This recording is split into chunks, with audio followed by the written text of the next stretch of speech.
nos 144 municípios.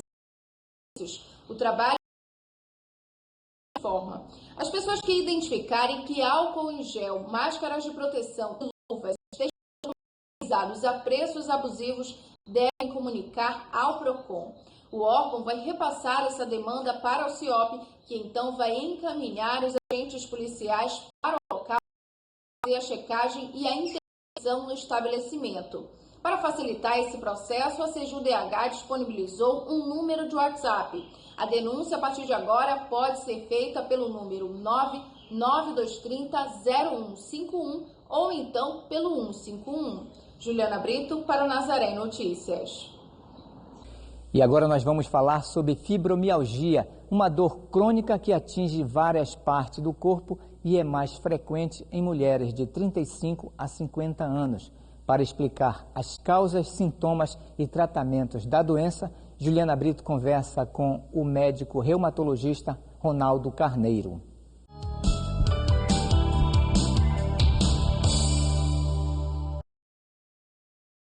Pois é, eu já estou aqui com o Dr. Ronaldo Carneiro, que é médico reumatologista e vai nos explicar melhor do que se trata a fibromialgia. Tudo bem, doutor? Muito obrigada pela sua participação. Para a gente começar, a gente pode definir essa doença como uma dor crônica em todo o corpo, é isso?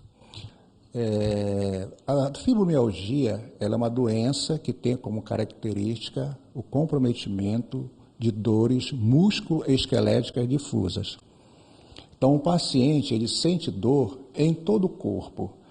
Existem alguns pontos que a dor se mostra com uma intensidade realmente maior. Mas, de um modo geral, a dor músculo-esquelética difusa é o que caracteriza. Agora, nós temos também outras manifestações clínicas que caracterizam a fibromialgia. Por exemplo, o paciente tem cefaleia, o paciente pode ter esquecimento, o paciente pode ter problemas intestinais, o paciente pode ter irritabilidade, ele pode ter alteração cognitiva, ou seja, ele esquece algumas coisas, outras coisas ele realmente não lembra com muita evidência. Enfim, são quadros que podem fazer parte do quadro clínico. Nem todos os pacientes que apresentam fibromialgia têm todas essas características. Uns podem apresentar, mas outros menos. Agora, vocês têm conhecimento do que causa a fibromialgia? Não. Existem algumas hipóteses que ainda estão sendo estudadas, mas que não definem verdadeiramente o que causa a doença. Parece que as pessoas que têm a doença têm uma tendência a serem perfeccionistas. Isso é uma marca que a pessoa com fibromialgia pode apresentar.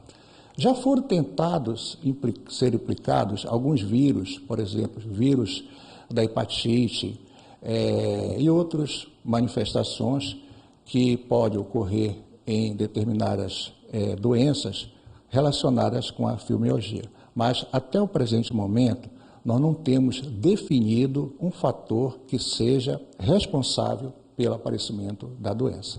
Agora, tem que é de domínio, né, já é de conhecimento da área médica como um todo, é que atinge principalmente mulheres mais velhas.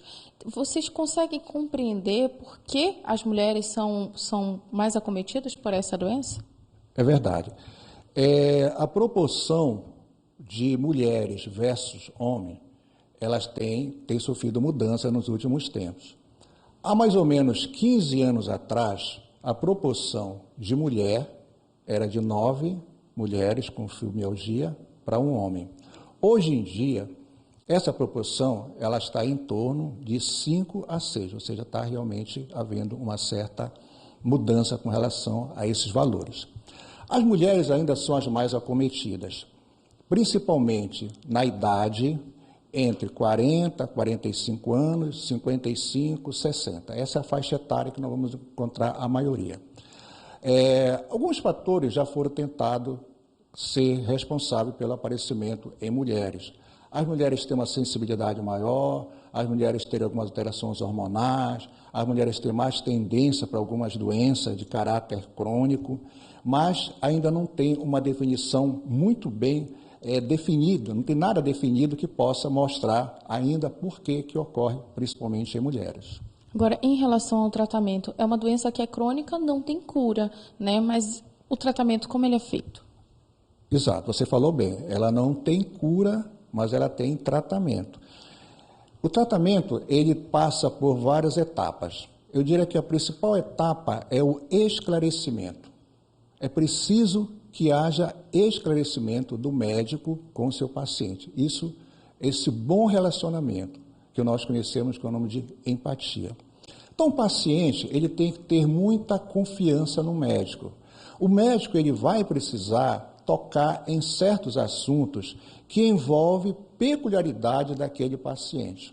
Ou seja, ele vai perguntar sobre coisas que envolvem a família, que envolvem o trabalho, que envolvem a maneira como a pessoa reage a determinadas circunstâncias. Então, todos esses fatores, de alguma forma, eles podem estar relacionados com o aparecimento da doença.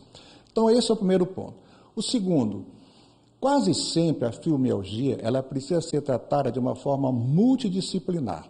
Ou seja, nós temos o médico, mas nós temos também associado um outro profissional, como um psicólogo, um fisioterapeuta, um terapeuta ocupacional, isso dependendo, evidentemente, de cada caso é um caso. Nós podemos fazer medicações que vão desde analgésicos até remédios um pouco mais, vamos dizer assim, um pouco mais pesados, vai depender de cada caso. Mais ou menos 50% a 70% dos pacientes com fibromialgia, eles podem apresentar um quadro de depressão. Então, nesse caso, nós fazemos um antidepressivo. Mas, na maioria das vezes, nós usamos relaxantes musculares, usamos analgésicos para esse paciente e pedimos para ele não ficar sedentário. Porque um dos grandes fatores que ocorre na fibromialgia que leva a esse quadro é exatamente a produção da serotonina. E a serotonina é o chamado hormônio da felicidade. Então, quando eu estou triste, eu tenho uma tendência para ter o meu nível de serotonina diminuído. E os exercícios, eles proporcionam exatamente esse aumento por parte do organismo da serotonina. Então, ele tem que fazer alguma atividade. Alguns estudos têm mostrado que a incidência de fibromialgia, quem pratica uma atividade física, é muito baixa comparado com aqueles que são sedentários. Então, paciente fibromialgico, o primeiro passo é não ser mais sedentário, pelo menos mudar o seu comportamento no que se refere a uma atividade física. E qual seria a melhor atividade física? Não existe uma atividade física que seja ideal. Nós recomendamos exercícios aeróbicos, ou seja, a caminhada, a natação, tudo isso realmente melhora. Mas todo exercício, desde que a parte cardiovascular seja realmente acionada, de alguma forma vai contribuir de uma